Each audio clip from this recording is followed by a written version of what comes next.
remember the mall? For so many of us, growing up in America, it wasn't just a place to shop. It was the place. The epicenter of our social lives, a sanctuary from parental oversight, and a stage for our budding independence. Before smartphones and endless streaming, the mall was where you went to hang out, to see and be seen, to just exist outside the confines of home and school. It was more than retail, it was a cultural phenomenon, especially for young people trying to figure out who they were. It was a space that allowed us to be unapologetically ourselves, or at least, unapologetically trying to be ourselves. Think about post-war America. Suburbs were booming, families moving out of city centers, and suddenly, kids were spread out.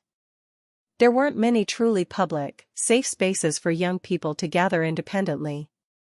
No internet, remember? This is where the mall stepped in. Early malls, often anchored by department stores, quickly realized their potential as community hubs. They were climate-controlled, well-lit, and crucially, they were perceived as safe. Parents were often happy to drop off their teens, knowing they'd be out of trouble, or at least, out of the house, while still being in a somewhat supervised environment. It was the perfect solution for a generation seeking freedom and parents seeking peace. What exactly made malls so irresistible? For starters, everything was under one roof. You had the Sears, the Pennies, sure, but also the record stores, remember Tower Records or Sam Goody? The arcades, like Tilt or Aladdin's Castle, buzzing with flashing lights and game sounds. The food court, a glorious smorgasbord of greasy delights, where you could pick anything from pizza to Chinese food. It was a sensory overload, a place where you could spend hours just wandering, browsing, or wasting quarters. This curated environment felt incredibly liberating for teens. It was a self-contained universe designed for exploration and entertainment, far from the watchful eyes of teachers or neighbors. But beyond the shops and games, the mall's true magic was its role as a social nexus. This was where friendships solidified, where crushes blossomed, and where you'd meticulously plan your weekend meetups. The phrase, "meet me at the mall," was practically a teenage mantra. It was the backdrop for countless first dates, awkward encounters, and triumphant run-ins with friends.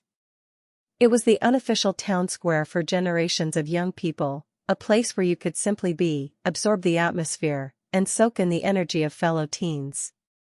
It gave us a sense of collective identity, a shared experience that transcended school cliques. The mall was also a crucial laboratory for identity. Think about it, where else could you browse Hot Topic for your nascent goth phase, then pivot to American Eagle for a preppier vibe, all in the same afternoon?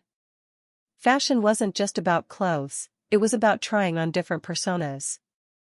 The mall offered a low-stakes environment to experiment with style, see what other kids were wearing, and find your tribe. It fostered a unique kind of consumer culture, where buying something wasn't just about the item itself, but about what it said about you.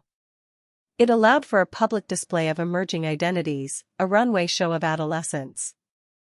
For many young people, the mall wasn't just a hangout, it was also their first taste of the real world. Mall jobs, selling shoes at Foot Locker, scooping ice cream at Baskin-Robbins, or ringing up purchases at the Gap, were rites of passage.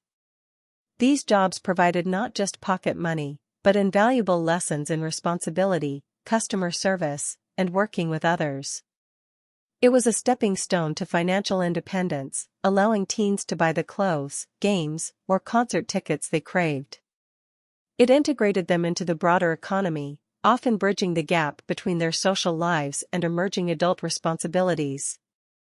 It was work, but it was mall work, meaning your friends were probably around.